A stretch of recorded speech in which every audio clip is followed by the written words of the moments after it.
UNC, the school of legends, where the school where legends are made. This is part one. We're gonna talk about it on 94 Feet of UNC. Doherty to Black. The time, 18. Shot, Jordan! Michael Jordan! Swicker with the defense and the rebound. That's a good effort by Swicker. Stackhouse streaking in on Park. Rebound dunk is good, and he gets fouled by Park. Oh my goodness, what a dunk by Stackhouse. I think that he brought him back so quickly, but you know what? They're down the it's fair to you can't teach that. You can't teach that. You can't teach that high-rising ability. 3. And Green rips down the rebound in traffic. 4-on-1. Great job. What a terrific job in transition. I mean, you could. The glass no good. Rebound followed by hands. No good. Carolina. Inside 30 overall. Love, top of the key. Alice, the bounce is over. Carolina. The Tar Heels have won the national championship. And that is it. There is a new team in college basketball. North Carolina takes the title. Captain, any final. North Carolina is the 2009 national champion. And this year, the confetti is going to fall to North Carolina. They're not going to be denied this time. What is up, everybody? It is Monday, September 16th. You are tuned in to the 94 Feet of UNC podcast. I am your host, Lindsay Graham. I got a special guest in the building, a legend in the building with me today. Very familiar face for all of us Carolina fans that know. Before we get into his introduction and everything, please make sure that you like and subscribe to my YouTube channel. I appreciate all the love and support. Also follow me on Instagram and on Twitter at 94 Feet of UNC. And because you just never know, as I've told you all from day one, you never know who's going to stop in at the Zell Dome to chop it up with me about some Carolina basketball. So, like I said, the special guest, also 94 Feet of UNC podcast merchandise coming soon. So just be on the lookout for that. But in order to find out giveaways, things like that, you got to be subscribed to the channel. You got to follow me on Instagram and on Twitter. My guest in the building today is Pete Chilcutt himself, number 32. Pete, how are you? Oh, my man, Lenzel, I really appreciate you having me on. And I just tell you, I'm an old Carolina guy now, but watching those videos, it brings back lots of memories and goosebumps and good times throughout the years. And just really, really impressive collection that you put together, because that covers pretty much everything that I think about when I think about Carolina basketball. Yeah, absolutely. Like I said before, just off air and everything, just growing up as a Tar Heel fan, like I followed in my father's footsteps. Him being from New York, being a Yankees and a Knicks and a Giants fan, and then, moving to North Carolina, he just latched on. My whole family are Tar Heel fans. So it was like I had no choice but to be a Tar Heel fan, which probably one of the best decisions that I've ever made in my life, being one. But, it's just, so many memories involved with this university, man. It's so good to be a part of it. I love this team and the whole organization and the university as a whole. So I'm thankful for guys like you. Legends like you. So I appreciate that. Absolutely. So Pete, let's walk us through how you became like a Tar Heel fan and a player and everything. Just give us the whole rundown. It's a pretty good story, Lindsay. I grew up in Alabama, and when I tell people that's the first question they ask. Well, how in the heck did Coach Smith find you in Alabama? And it's not necessarily a recruiting hotbed over there. This is the mid '80s when I was growing up there in high school, and in high school from '82 to '86. Well, guess what happened in '82? And they started showing those Carolina games and that championship game on TV, and I saw this guy named Mike Jordan hit that shot. I watched him in the tournament that year and the next couple years, and I was like, that's the best team in college basketball. That's the best player I've ever seen. I want to go there. Now, Now, Lenzo, you tell me, does that sound like something that most kids said? Right? 100%. Absolutely. 100%. So it wasn't like I Absolutely. was any different. I was just a random kid from Alabama. I was about 6'7", 6'8". I had no idea that could become a reality, Linzel. And that's the funny part about this story. I didn't know any better. I just knew I wanted to come here. I found out my junior summer, going into my senior year, that the way to get seen by college coaches was to go to these basketball camps. And so I lined up about 4 or 5 of them. And there were some big name camps back then, the BC camp and then the 5-star camp. And I went to the Nike ABC camp. And I went to 2 of each of the 5-star and 2 of the BC camps. And I went from like May to about July, just nonstop camps. And we were not destitute in Alabama, but my mom was a school teacher and my dad was a professor. My stepdad was a professor at Alabama. So we took out loans to go to some of those camps. We just couldn't afford to throw out all that money, but we got to those camps. And I tried my best in the very beginning in May. And let me tell you, Linzel, I struggled. It was a struggle bus. I grew up playing against some pretty poor competition in Alabama. So I got to these camps. And I was like, oh, my goodness. Like these are men out here. They're just as tall as me. They're more athletic. What am I going to do to get better? And I went to 5-star and I struggled. I went to the next camp in Nike. I got a little bit better. I went to the 5-star and I got a little bit better again. I went to the BC camp. And by the end of the summer, I had told the Howard Garfinkel, who ran the 5-star camp, told me I was the second choice for most improved player since he saw me early on and he saw me again. He goes, he couldn't believe how much better I got. And the kicker, when I went to the BC camp, that last camp, and Coach Smith was coming, I knew he was coming to watch me play. And Coach Guthridge told me, he goes, we saw you early and we saw you late. He said, we were really impressed by how much better you got over the summer. He goes, that's the kind of stuff we're looking for. They're not always looking for the guy who's the star of the team or the best player on the court. But look at the little guys that can do certain things, but also can he get better? Can he improve? And does he work hard? And they saw something they liked, and gosh darn it, I don't know what it was. I'm telling you what, people call me humble, but it's just being real. Like they could look at 20 players or 200 players, and they might not like some guy or might like this guy for some reason. So I was very fortunate. They liked what they saw. As soon as I got that offer on the phone, I knew where I wanted to go. I took some other visits, but that was just because I wasn't kind of curious to see some other schools.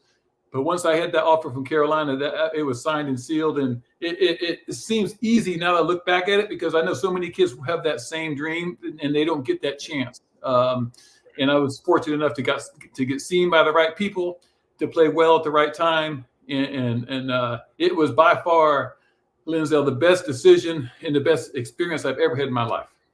Yeah. I once again, Pete, like I can imagine what that feeling was like. Like I've just always just wanted to even play at Carolina. I wanted to be on that court. I wanted to run up and down in the Dean Dome on that court and just play some games. Like even if I was only there to play one game, like it's just.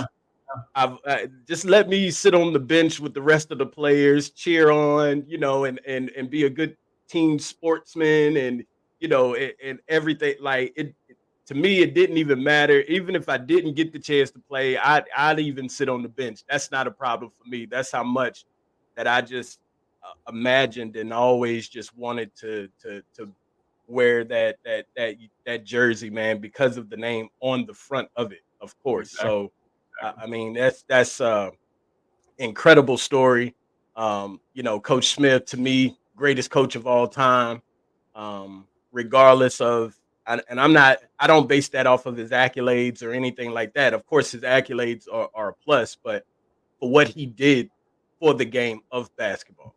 And when you can change things in that regard, to me, it's you can't combat that or anything in regards to who's the greatest coach of all time. I mean, there's a lot of them out there, but there's only one.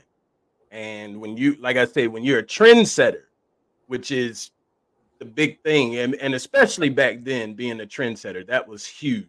Like, but Dean just changed the game completely.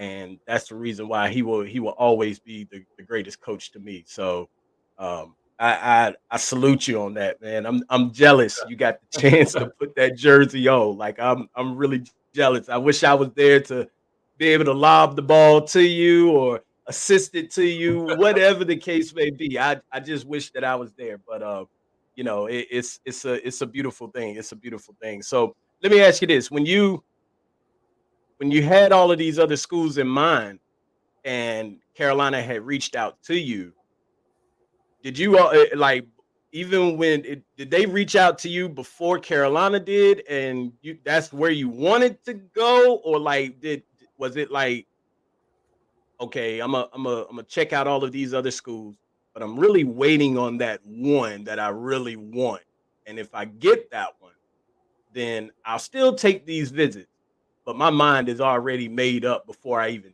take these visits. Well, I had that dream, Lindsay. So I knew Yeah. where I wanted to go. They weren't the first ones to come to the table, obviously. So they came in probably about middle of the summer. I had it was amazing. That was back in the days of those letters. And I don't know if you're old school, you would remember there was an article in Sports Illustrated with I believe the guy from NC State who he's laying on a bed with just hundreds of letters from colleges. And that was kind of how it was. It's letters every day. Once Carolina got involved and was seriously talking, and from the get-go, it wasn't anything other than they were very serious. Like, it wasn't like they were just kind of seeing, but they didn't offer, but they offered pretty soon after the end of the summer. When they offered, I knew I wanted to go there. But you wouldn't believe it. Guess what?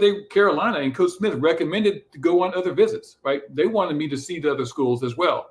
And they encouraged me to do that. And there's some funny stories along that. And I saw recently Coach Crimmins from Georgia Tech recently. And that was a funny story on my visit there.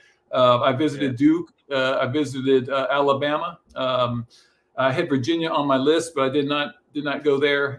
Ended up kind of cut my visits, but I went through that experience, Lindsay, and it was amazing just to go through, to see the Dukes, to see the Georgia Tech and Alabama. Bobby Crimmins was a great recruiter. I actually came home from that visit. I said, "Mama, I think I want to go to Georgia Tech," and she had a hernia. And but here's the kind of coach Smith was. Now, in my class was J.R. Reed and Scott Williams, and J.R. was the best player in the country. Scott Williams was top 10. So I was probably the third guy in that class as far as just the rankings. When I told my mom I want to go to Georgia Tech, I was kind of just like, I had a good visit. Like, it was fun. Like, they took me to a dance club with Rex Chapman and we hung out all night. She called Coach Smith and she said, "Coach Smith," now, I didn't know this till later. Coach Smith, he said he wants to consider Georgia Tech now. Guess what Coach Smith did? And this was probably unneeded. He made an impromptu visit to me at my high school and just showed up. Now, I knew he was coming, but he showed up at my school during school in the recess and hit in the library. All the kids in the school could talk to him. Now, mind you, this is Alabama, and half of them didn't know what basketball was. But he came by my school just to pay a visit, just to make sure he knew that they were the school that really wanted me. And I was like, I was impressed, beyond impressed by that, just because he didn't take anything for granted. And again, I was probably the third player in that class that, as far as they're important people. But he did whatever it took.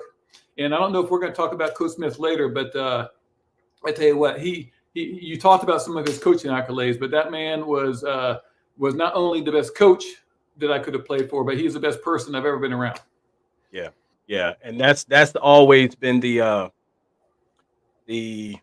guess I don't know how I want to say it, but that's always been what's been surrounded around him, as the fact that, anytime that I've seen Carolina players from, alumni, for all of the ones that played for him, of course, but they all said, hey, he not only made me a better player, but he also made me a man and made me a better man.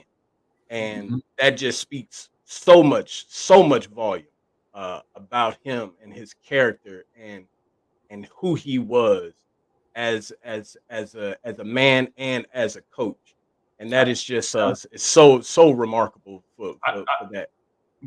I think he's the best coach ever, but I think he was a better person than a coach. And you tell me another school that has the family that Carolina has. Now you can hear the Duke Brotherhood who seems like that just popped up a couple years ago. And this sounds great. It's a great marketing tool. I get it. But you can't fake the Carolina family. You can't fake that I go to a game and I'll talk to somebody from the 70s and the 80s and the 90s and the 2000s, and it's like we're brothers. Like it's right. Genuine concern about how they're doing, where they are in life. I really was upset when Walter Davis passed away. When I came into the league, he was with Denver, and he was the nicest ever to me, and he didn't know me from Adam. Treating those players and those former Carolina people like family is something that was from Coach Smith. He came to my wedding. He called me when I was in the NBA. He just called to check up on me. You can't make that stuff up. You can't fake that. So the best person, and again, better person than coach, and that's saying something right there. Yeah, absolutely. Like, it's funny that you mentioned the whole brotherhood thing. Like you said, it seems like it just started a few years ago with them doing that. But, I tell everybody all the time that a family is so much bigger than a brotherhood. Like, when you think of a brotherhood, you just think about the players. Like, when it pertains to Duke. When you think about Carolina as a family, you're not just speaking about the players. You're talking about the coaching staff. You're talking about the fans. You're talking about, the alumni. You're talking about everybody as a whole. And that, to me, that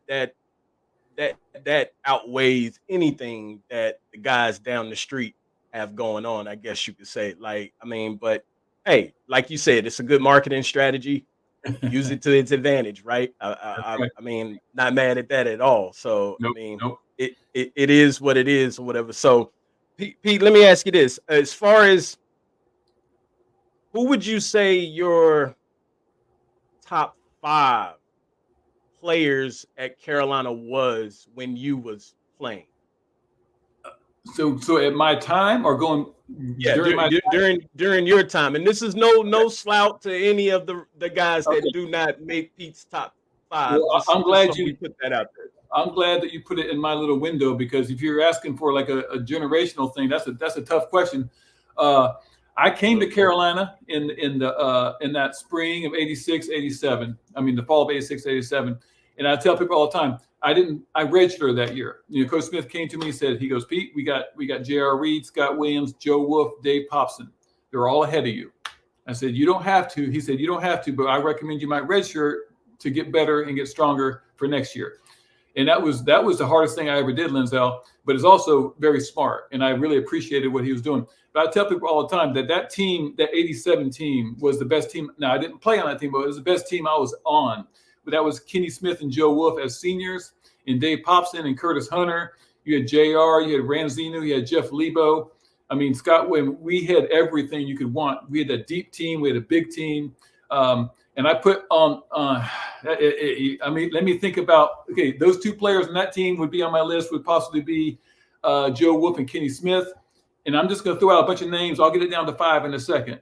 J.R. Reed was the most dominant player I'd ever been around when I came into school. And people forget about him, and they look at his NBA career and they talk bad about him. That man was a beast in college. He was unguardable. He was a force. To be a force on that team as a freshman was impressive enough, but he dominated. You couldn't guard that guy one-on-one. He's got to be on my list. I graduated with Rick Fox and King Rice. Rick Fox turned out to be an outstanding player. He's got to be considered. I played with George Lynch, right? I played with the big fella Montross. All right, let me think about let me go by position. So I'm gonna have to give. I love me some Derek Phelps and King Rice, but I'm gonna have to give that point guard to Kenny the Jet Smith, just because he was. Okay. I didn't play with him per se, but I was on that team that year. Oh my goodness, this is tough. Got you, Jeff Lebo. Another player people forget about is Kevin Madden. He was just a beast down low. He got hurt at the end of his career. It was unfortunate. Let me go ahead and say that I'm going to put J.R. Reed on that list and George Lynch, just because you can't leave those guys off. Good Lord. Whew. So that's like, let's see. So that's your, because Kenny, what was Kenny? Kenny was a point guard or two? Point guard. Okay, so you got a point guard, you got power forward, and I got power forward. And Lynch, I mean, he could probably bounce between the 3 and 4 spot. He kind of played a 4 here, but he could play 3-4. But Yeah. I need if you're going by position, I still need a 2 guard. Wolfie, Joe Wolf was amazing in the post. Montross was that 7-footer you don't always get. But just and I love my time with big fella Eric Montross, but I think I'm going to put Wolfie there at that. Again, didn't have a great NBA career, but he was a lottery pick, coming out of Carolina, number 13. Yeah. So I'm going to put Wolfie at the center with JR and George Lynch. Who's my 2 guard? Oh, I know he was really good when we were playing. There's 2 guys. One was Jeff Lebo. The other one was Hubert Davis. So Jeff Lebo was the man when I came in, and then Hubert just develops. Hubert's story. If you ever get him on, I mean, that story about how he came, he was almost like a Coach Smith. I knew your Uncle Walt. I can't guarantee you'll play here. Come on, Hubert. But Hubert turned out to be such a good a player and developed so well. I'm going to put Hubert at the 2. Maybe that can give me some brownie points. Hey, that'll work. Coach Davis, if you hear this. There you go. And I've told people before, but I did live with Hubert my senior year. We got really close. He's a great guy. His family's amazing. He had an outstanding NBA career. And he's one of those guys you don't hear about a lot, but his work ethic was amazing in college, just getting up those shots. When you're a good shooter, it doesn't mean it's just natural. You got to work at it. And so I've got your Kenny Smith, Hubert Davis, George Lynch, J.R. Reed, and Joe Wolf. Top 5. Okay. That's a strong top 5 right there, Pete. I'm gonna be honest with you. That's a really good 5. Really good 5. Absolutely. I agree. And the problem with comparing it to other eras is that, boy, that those teams after I left throughout the 90s there are some really good teams in there, and with really good players that turned out to be outstanding. But for my era, that was it. Okay, I got you.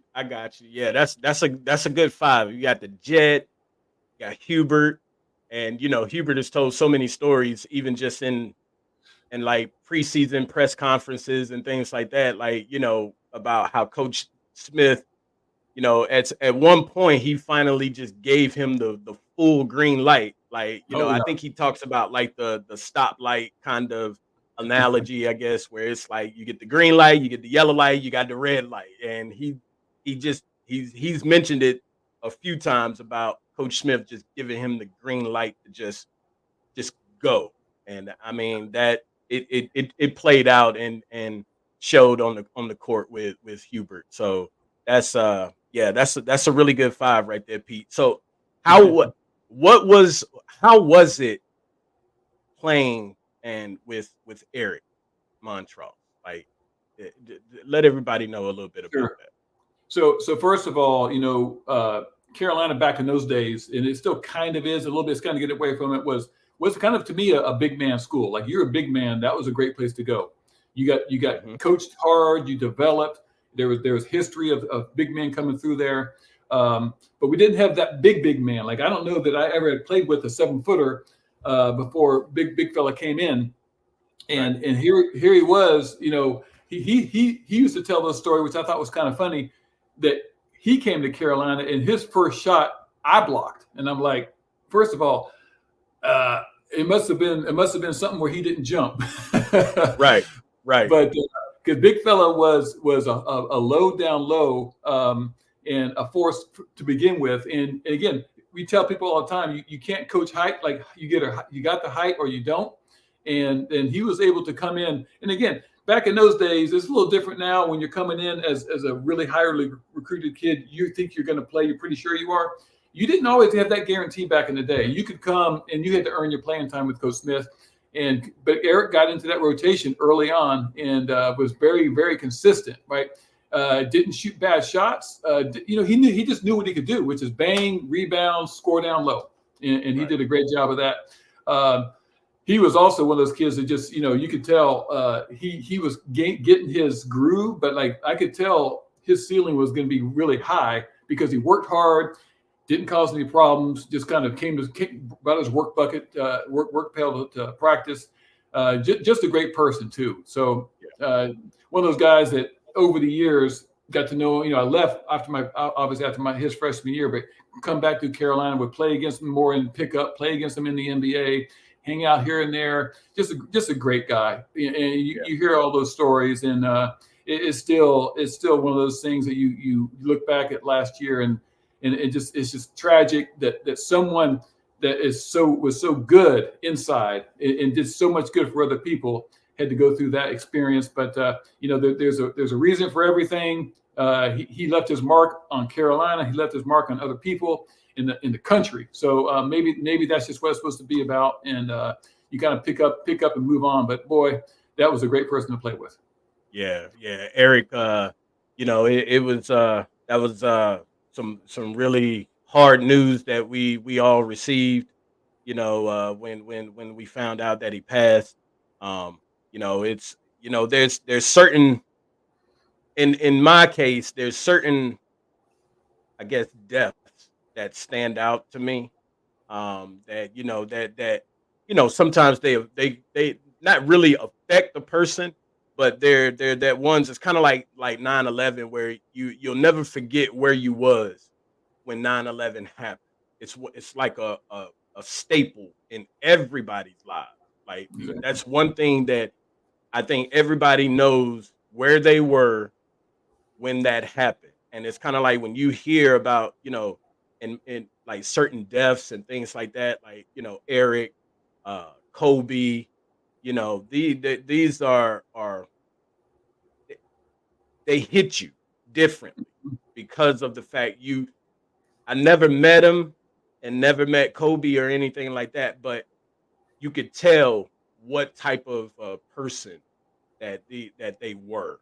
I do remember that there in high school, I had a high school, classmate that went through some therapy and like a bad accident and car accident and things like that. And, I'll never forget when he came back to school, he was like, "Man, listen, Eric Montross came to see me, and he let me put on his ring, like when he won the championship." Like, and he was like, I could put two fingers in that ring. Like at that time, high school student, Eric, I mean, just a big, solid guy. Like, it was just, I'll never forget that story when my classmate came back to school and told me that, because back then, as I said, we was Carolina fans.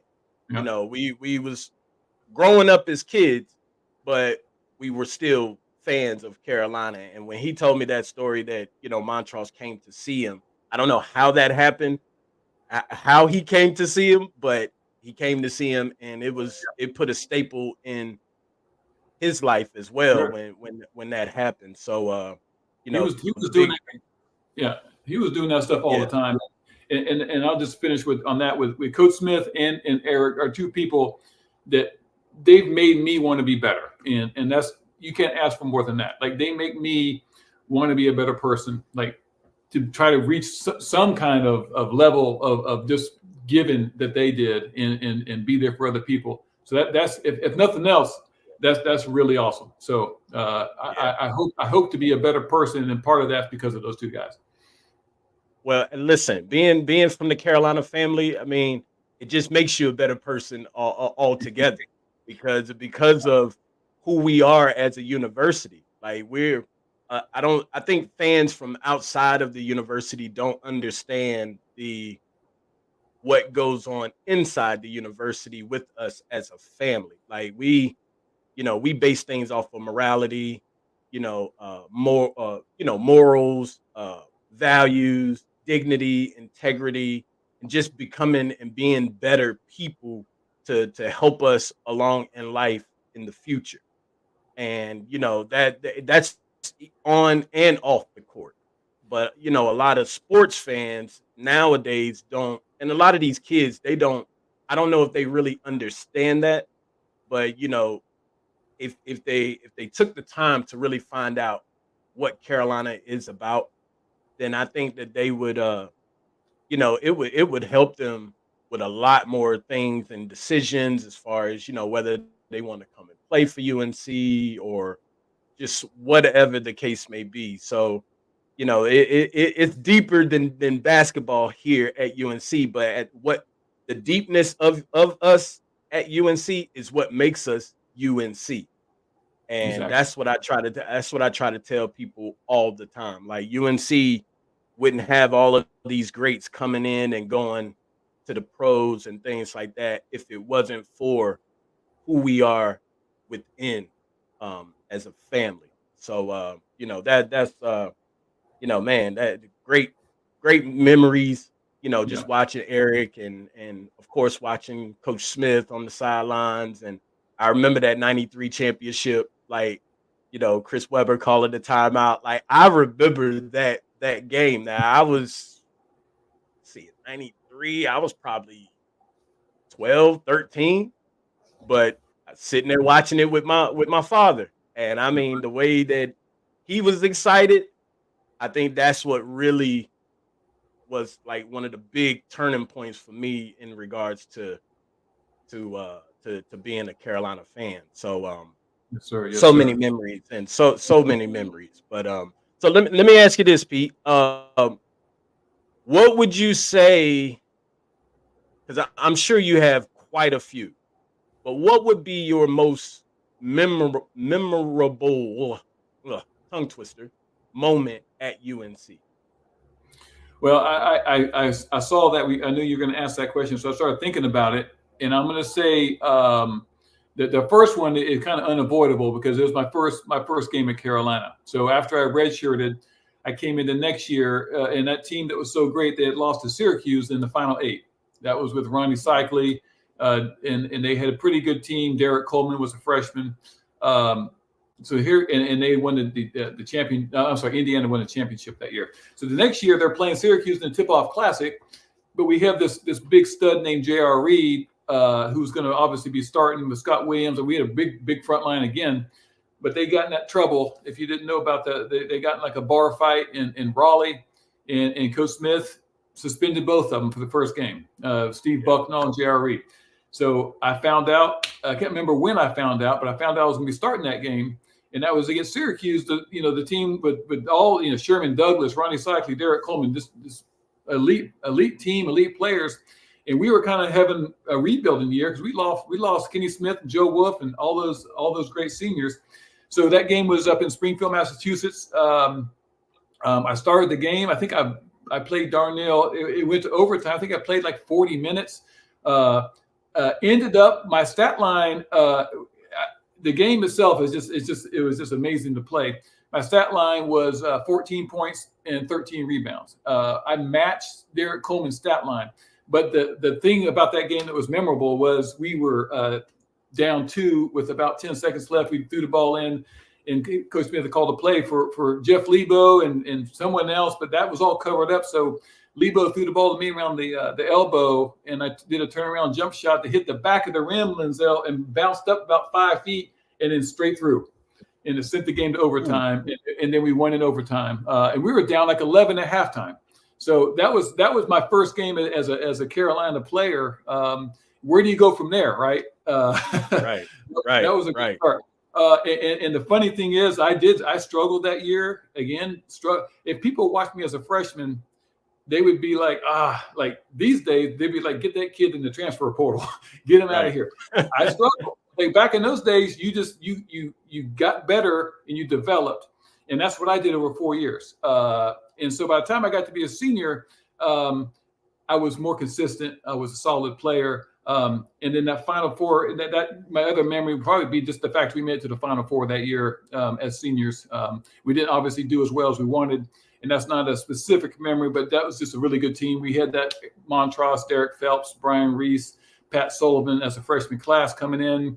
We had King Rice and Rick Fox and George Lynch and Hubert. I mean, we were really good and deep, and we didn't make it, past the Kansas game, but making it to the Final Four my senior year but then that start to my career, and that about sums up my career too. Just those ups and downs, and getting better, and fighting and struggling, and finally getting to where you want to get to in that Final Four my senior year. Yeah, that's man. That was a loaded team, man. With the freshman class coming in, and then man, man, just when you hear those names, the Brian Reeses and Derek Phelps and Pat Sullivan and you, and I mean Hubert, like that. It's hard to have a team like that these days because of the transfer portal. The bad news is if the team doesn't play enough players, some of those players are going to leave. And then if the team does well enough, some of those players are going to leave still for the NBA or professional. Like, you're not getting that more than maybe 2 years. We got lucky with Armando and RJ, but getting more than 2 years these days is tough. Having that deep team where the guys are just like, I'm really excited about Jalen Washington this year. This is year 3, and I'm like, that's what I'm talking about. Stay here and get better, because I really like his game a lot, and I'm looking for big things for him this year. But you don't get that a lot anymore. Yeah, that is true. Like I'm a little bit later. I am gonna ask you, like, what do you think about like all of this transfer portal and NIL dealings going on in the NCAA? Because it's good to get that alumni type perspective on things, even because of the fact that wasn't happening back in the day, like it is, or anything now. So, but I do want to make sure that I ask you that. So let me ask you this: just moving, because we touched on it a little bit as far as like Coach Smith. What really makes Coach Smith just the GOAT of the greatest of all time? Because I mean, of course, me and you, we both got him greatest of all time coach, and that could also even go into NBA and college, like, if you ask me. But in your eyes, what really just makes Coach Smith like the GOAT? What are some things that people don't know about Coach Smith because of, and you would be able to let a lot of people know because you was there with him? So, well, we touched on some of the X's and O's, and you touched on some of the stuff that he was innovative with and creating and bringing out from nowhere. That kind of stuff. Name someone today who's doing some stuff like that today. Like, you just don't find coaches who bring stuff to the table that is game changing. Whether he's invented the 4 corners or not, I've heard some debate about that. That's not important. He used the 4 corners to his advantage, and he was a great coach at using the current rules and the current system to win games. What would he do today? Who knows, with all the crazy 3-pointers and stuff. But back in the day, my freshman year was the first year of the 3-point line. So people don't even realize that. Like, that was just brand new. He was able to integrate that trap and defense with the run and jump. And again, back in those days, that was really effective. Now, today it'd be harder, I think, with all those shooters. He was one of the first guys who brought players to the free throw line to huddle at free throws to kind of discuss what's going on for the next play. I mean, just little things like that. The fact that his practices, I mean, you may have or not seen one of his practice plans. It's worth just showing on the screen one day if you ever get one. Hubert does the same thing, but it's down to the minute of every practice what you're doing, same structured, right? Breaking the teams down, how he breaks the teams down, how he coaches, right? How he motivates players with the thought of the day and the offensive thought of the day and the defensive, just getting players to buy into what they're working on. And it's not just lip service. Like, he's not just doing that to make himself, like, it's actually stuff that they're functioning, they're kind of working on for that day. Just so many little things. Imagine the thing I sometimes really wonder about is, imagine the players that he had to coach from the beginning through. I mean, he coached Phil Ford, Mitch Kupchak, Bobby Jones, get into the 80s with all the great players he had. Like just think about that and think about how he treated every one of those guys the same. That's the part that you can't fake. And I know that's maybe not the coaching part, but it is involved in coaching. When you're in a practice and you got Mike Jordan who doesn't do a block out and the whole team runs, like that's treating everyone the same.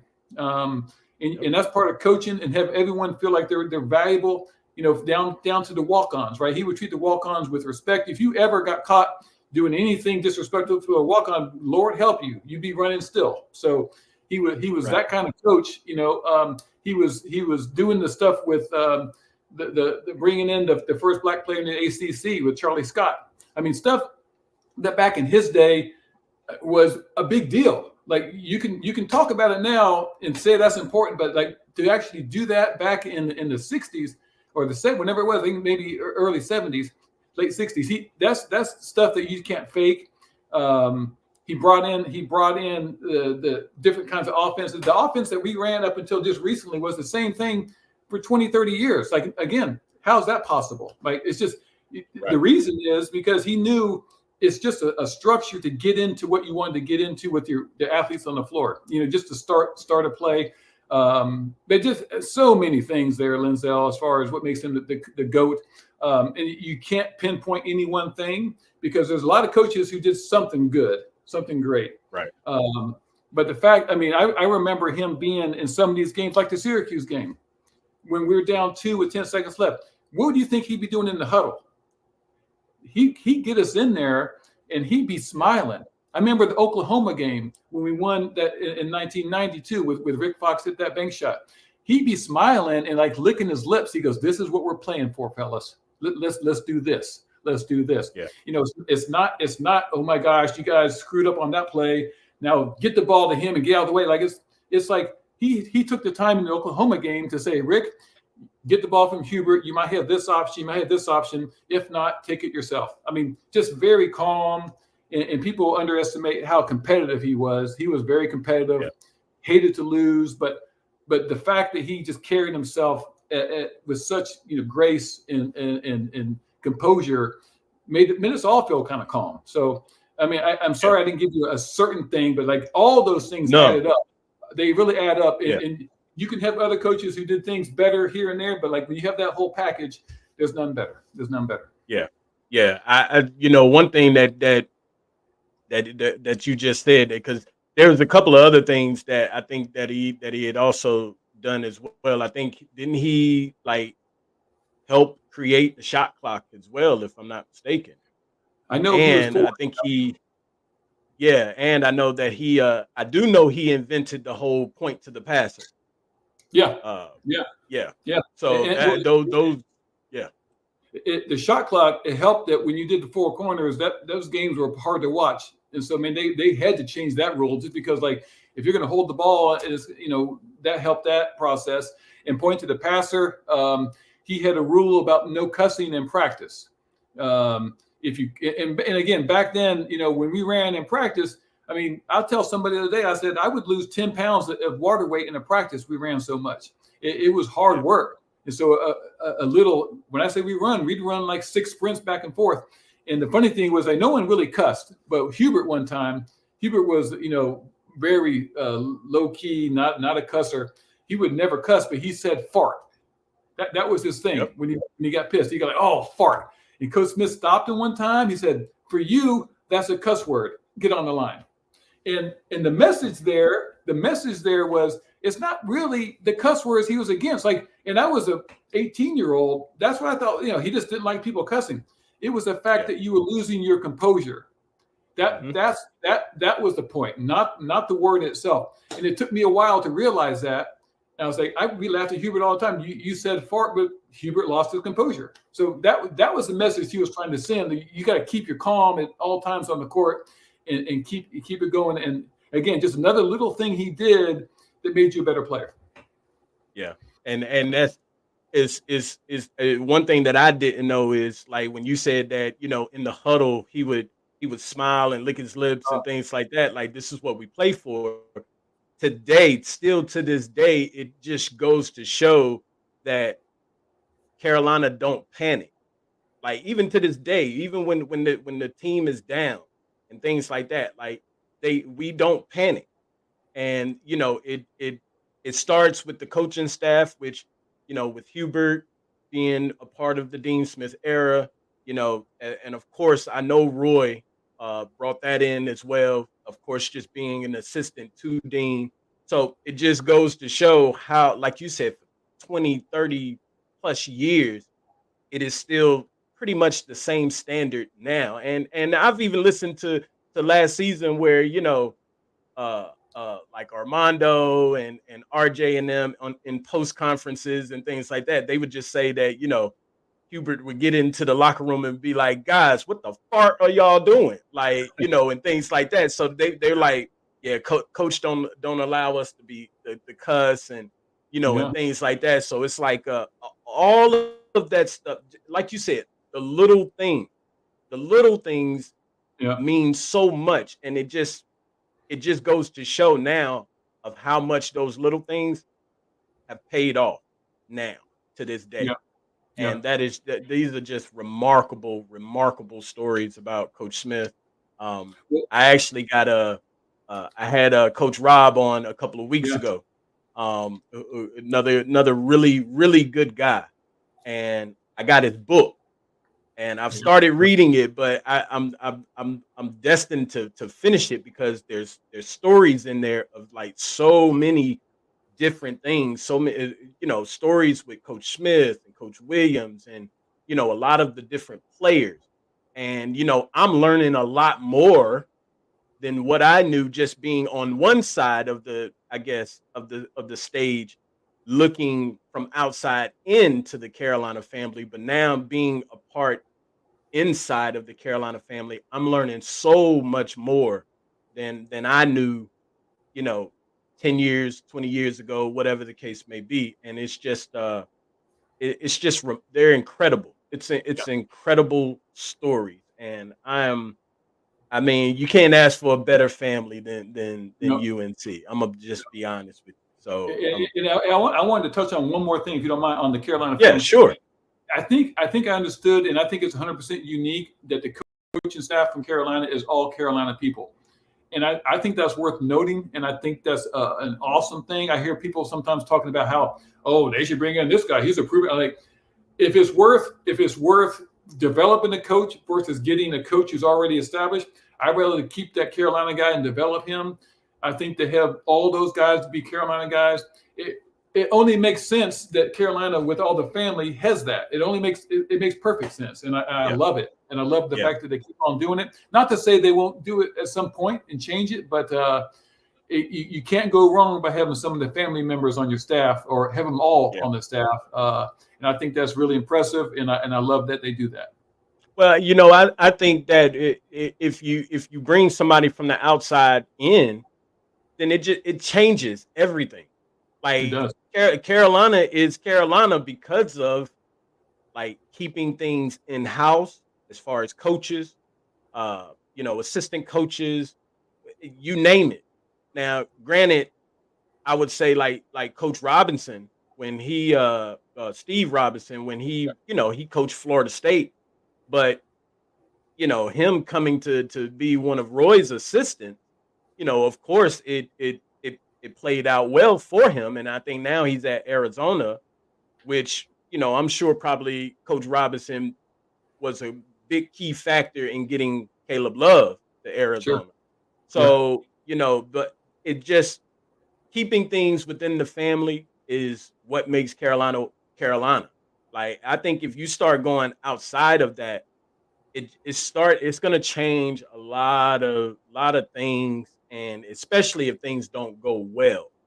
Like, that's not going to be, then that's really going to start up a lot of, I don't want to use the word friction, but at the same time, between the fans, and if you bring in a coach from outside in, it's not gonna go well for Carolina. So keeping things in house is the way to go about doing it. Now, I don't know after Coach Davis who you go to, but it's got to be somebody within the Carolina family.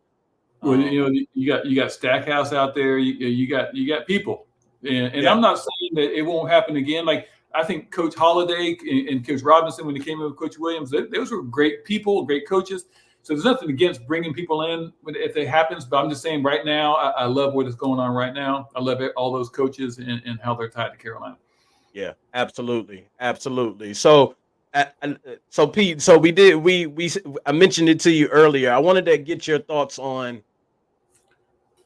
this modern day era and the transfer portal and NIL dealings. Like, what is your thoughts on all of that? Well, I can't lie. I'm a little bit jealous on that NIL money. I was telling somebody the other day, I said, my junior year, I remember I went to do some camps over in somewhere out in the country. I came back, I put the money in the bank, and I printed out my statement, Lindsay, and I had $1,600, and I felt like what else do you want? Like, I could buy anything I want right now. I felt like I was so rich. This was 1989, somewhere like that.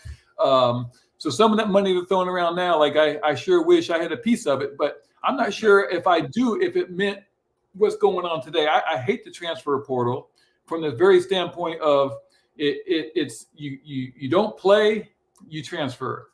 Right. You do play, you end up going to the league or going overseas. Like there's no motivation to have a kid stay at a school for 4 years.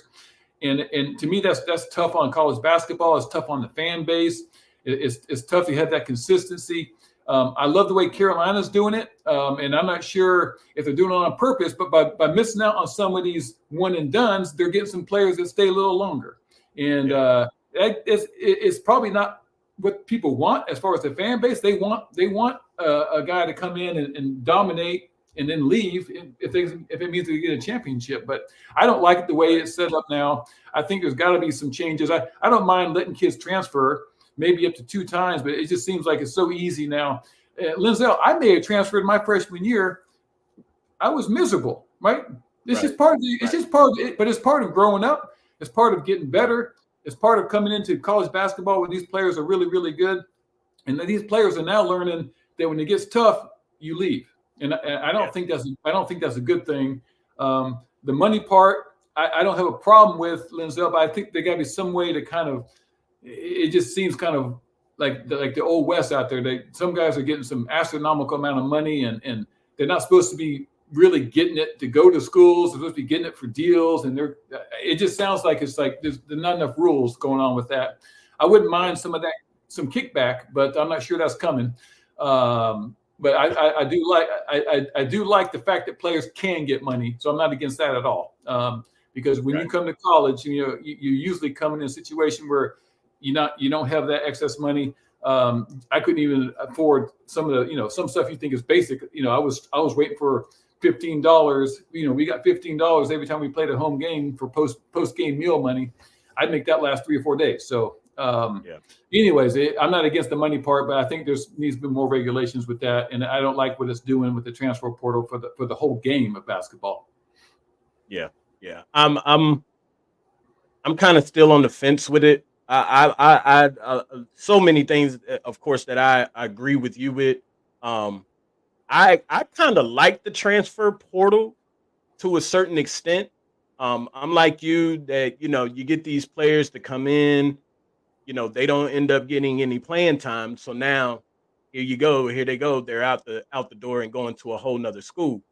And it kind of, I don't know how, because we have that motto that once a Tar Heel, always a Tar Heel. So it's kind of like, if a player comes in for 1 year, don't get any playing time, and then goes to another school, then that person is still considered a Tar Heel and a part of the family. But of course, behind the scenes, we don't know what the circumstances are. I do agree with you that I think that the whole NIL, I think kids should be getting paid. But these numbers that they're throwing out there, like you said, are just ridiculous. And to me, I think it has to be earned more so than just giving it to you. That, for instance, they've got a player right now out there that they're talking about, BYU wants to give $5 million to. Well, a kid that young getting a $5 million NIL deal is crazy to me. Yeah. I think the NCAA needs to do some regulations on it. I think there should be like a salary cap, uh, and because some schools don't have the money like No. North Carolina or Duke or Kansas or Kentucky's or anything like that. Like I wouldn't think that Memphis has the same amount of money that UNC has. So of course, UNC, if that's what UNC was about as far as paying players, then of course we're gonna pay to get the best players in. Well, where does that leave Memphis, and how is that going to work out for college basketball as a whole? Because we want to see good games. We don't want to see blowout games. Right. So I think that would change that, and it's changing it now. So the NCAA, they're so far behind right now in doing and making so many changes. Like by the time that it's time for them to get to that whole regulating NIL deals and things like that, then it's going to be too late because now these players they're expecting this and that and so many things and right now there's a whole big narrative going on that UNC don't have any money. That's the reason why we've missed out on so many players in the portal and things like that. And that's just not the case. Like, just saying that UNC is broke and don't have any money is out of this world to me.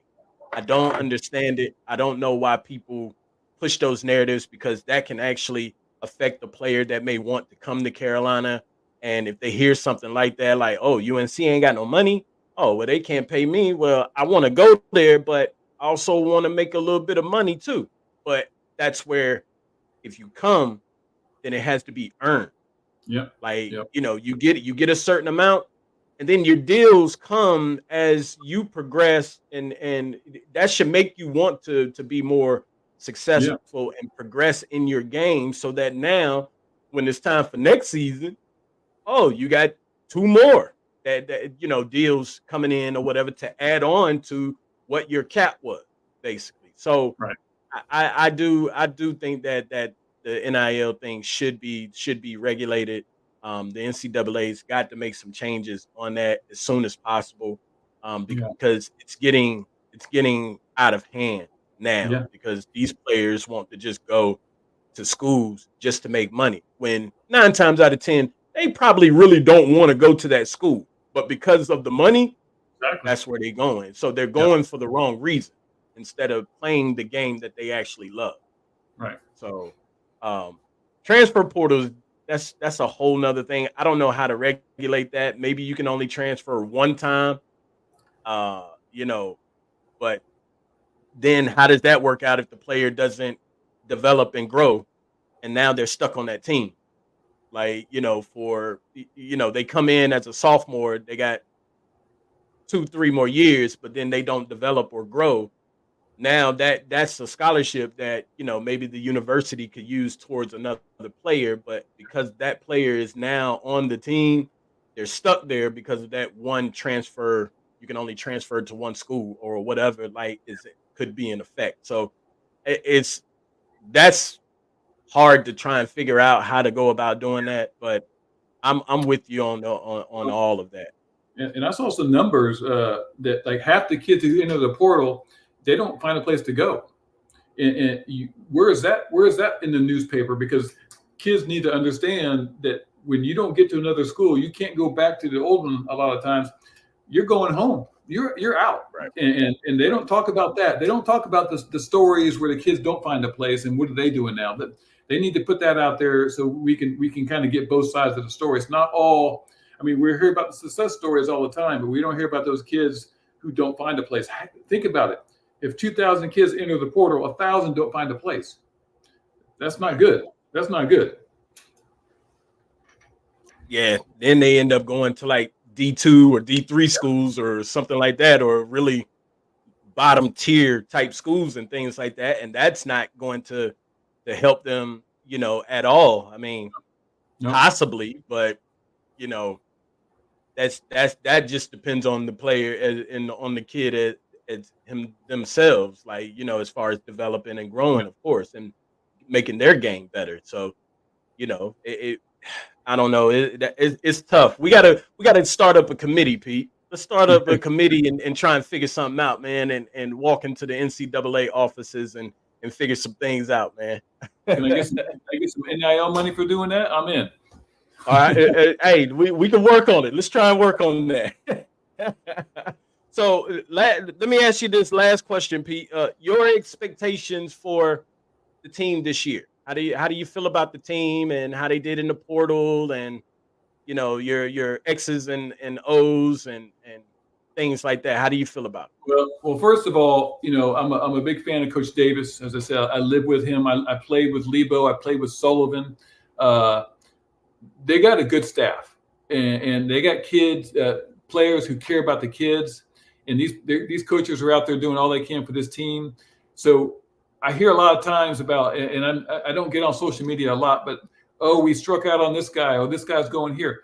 And they come out of the woodwork. Oh, Coach Davis can't get the big ones. Or, you know, that you should hear the list of guys who didn't come to Carolina when I was playing. And then it's just part of the process. Right. If some of the players had come to Carolina when I was here, I wouldn't even be on the show right now. I would be no legend. Christian Laettner, Shaquille O'Neal, Sean Kemp. Just imagine if Laettner and Shaq had come here. You'd be like, Pete, who? Because so it's just part of the process where players are going to come or they're not going to come. That's just part of it's always been part of the process. Now it's recruiting, but it's also part of the portal. I love the fact that we don't sell ourselves out to get players. We still want to get those good kids. We take, you know, Hubert says he goes in not looking for anything. He knows exactly what he's looking for. And we got the guy who I think is going to be good on the outside, that three, that Kate Tyson.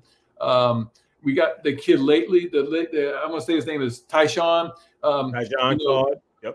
You can never underestimate guys that are undersized that are successful. They're successful for a reason. So I'm looking forward to see what he can bring to the table. I went to a couple practices. I love our backcourt, obviously. RJ and Elliott, Seth coming back. I mean, those right there would be good enough. And then I saw this freshman come in. What was his name? Ian Jackson was a beast in practice. And he was such a beast when I was watching that I was like, okay, that's going to be a problem if I'm a coach, because now I got to play the kid. Like, you as a player coming in, you want a player to make you play him. And as a player, you want the coach to feel that way. And I'm just have a little small sample size, but he's a shot maker. He's athletic. He kind of gives something, you know, more size than we've had in the past recently. Where's he going to fit in? I don't even have an answer, because I love RJ Davis, obviously. And I think when you take Elliott out of the game, that pace goes way down. And I love that pace he plays with. So I don't know if we're going to have a smaller lineup out there at some point. I love the Powell kid also. I love Jalen Washington. I mentioned we got some, probably a smaller team than we've had in the past. And I'm here again, people, we're going to get killed. Like rebounding back in my day was a huge part of Carolina. We dominated the boards all the time. Lately, it hasn't been that way. I think we got to hold our own. I'm excited about, again, Jalen and Jalen Withers, Jalen Washington and Jalen Withers. Withers is probably the guy people are forgetting about. He really came on the end of last year, very athletic, can play that 4. He's probably more of a natural 3, but can play that 4 with that size. We're going to have to see how they develop as a program together with these new pieces. But the kids that are coming in, Drake and Ian, and even the guy James Brown has some size too. So there's a lot of unknowns, but that to me, that's how it should be. You shouldn't go in always knowing exactly what you're going to get, because you end up being disappointed anyways. Have some room. We got some kids here that are going to be developing. And another thing I just want to touch on is back to my day again.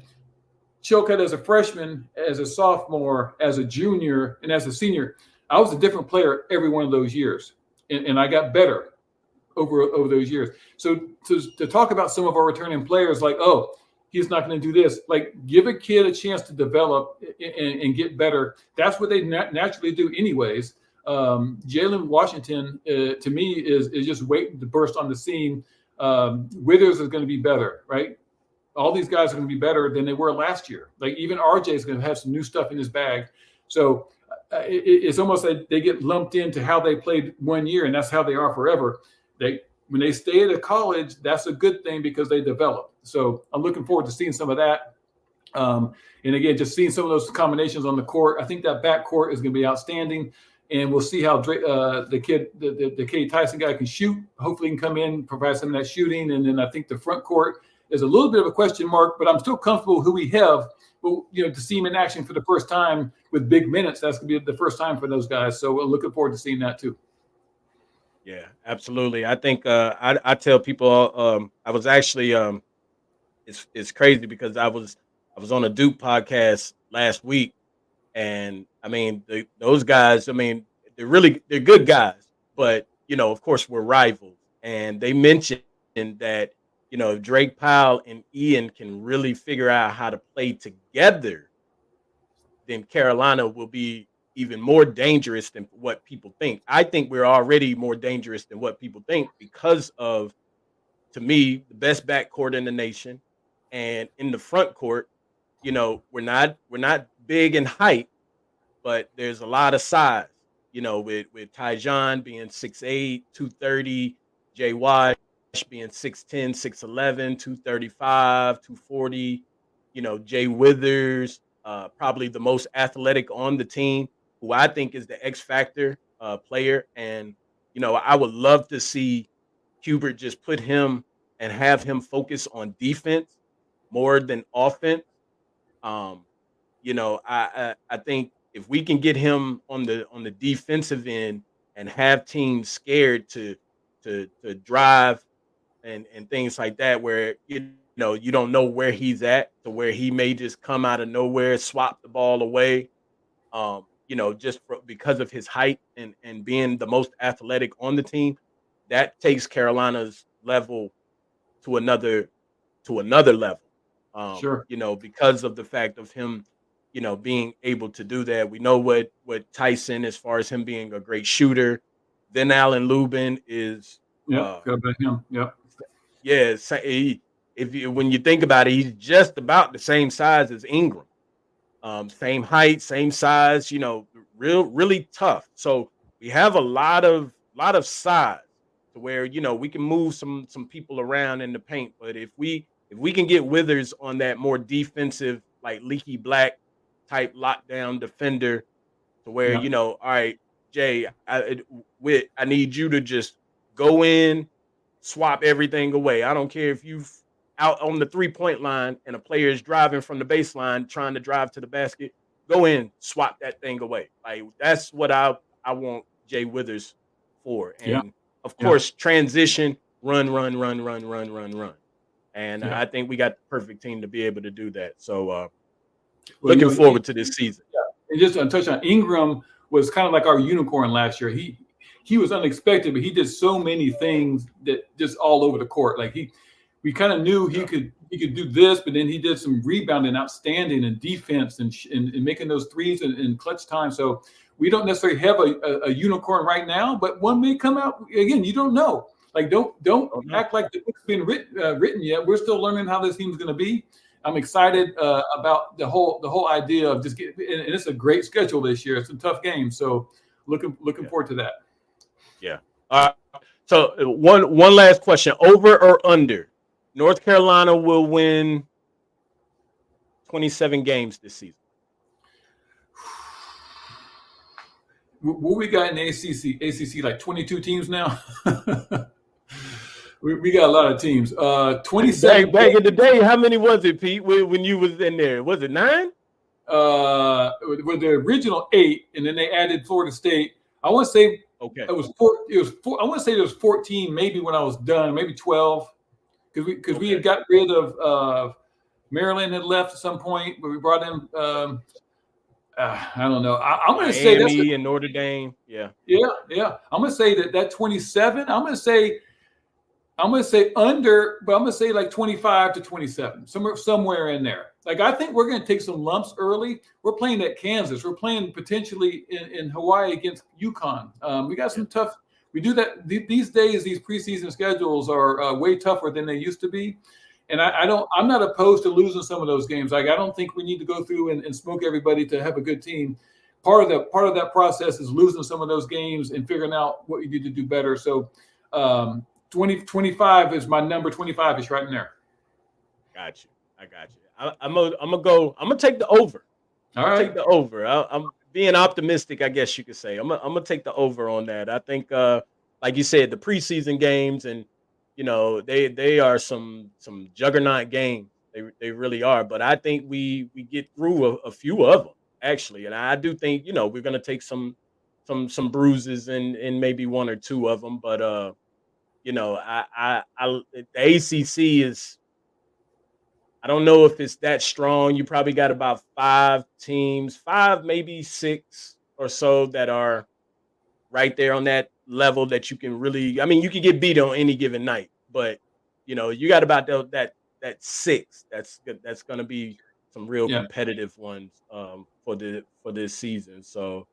We'll have to wait and see. I'm excited. I cannot wait for this season. So we're gonna get to some games, and I'm gonna make sure that I come see you. You got to let me know when you're there, man, so that we can link up and maybe get some pictures and things like that for sure. 100%.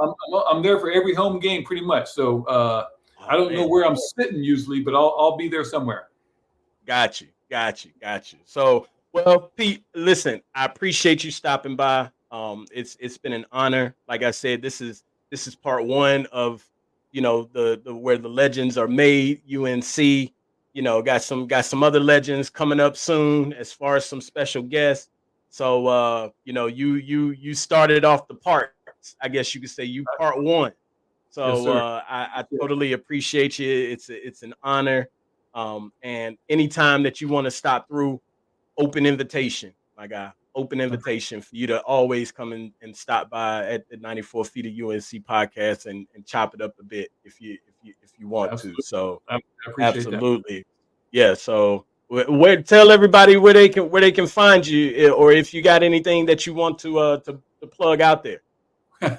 I'm not much of a plugger, or I don't have much going on. I live in Raleigh. I'm on Instagram and Facebook. I go to all the games. I support the team. You'll see me on game days. You'll see me at football games. I'm just a Carolina guy, Carolina fan, back in the area for a couple years now. So I wish I had something to plug, but I don't. Well, actually, let me plug my generator company. Jeff Denny and I, a former player, purchased that about a year ago. It's over on Glenwood and Raleigh. So any of those, any power outages in the area, Durham, Raleigh, Chapel Hill, that's our area. We sell Generac generators. We just met with the Carolina guy yesterday over in Hillsborough, so we're always cutting deals for Carolina people. We even sell them to some State and Duke people. We don't care. That's my side business right now. I do some basketball training on the side as well. So if you have anybody at middle school age who wants to get out there and shoot with a legend, I'll be happy to train them a little bit. Just trying to stay busy, Linzel. Just trying to stay busy. I got you. That's the way to do it. That's the way to do it, Pete. So. Absolutely, we'll make sure that we get that in there and get a link in the description and everything for the generator company and everything, so that if anybody needs it that watches the show, then they can just click on the link and be able to go by there and get one and things like that or whatever, and just let them know that 94 Feet sent you. And, that's right. And 94 Feet and Pete Chilcutt, we sent you basically. There you go. It works. All right, Pete. So I appreciate you, my guy, and we'll definitely talk again soon and wrap it. Get to talk. Yes, sir. Yes, sir. Thank y'all for watching, and until the next time, we'll catch y'all on the next one.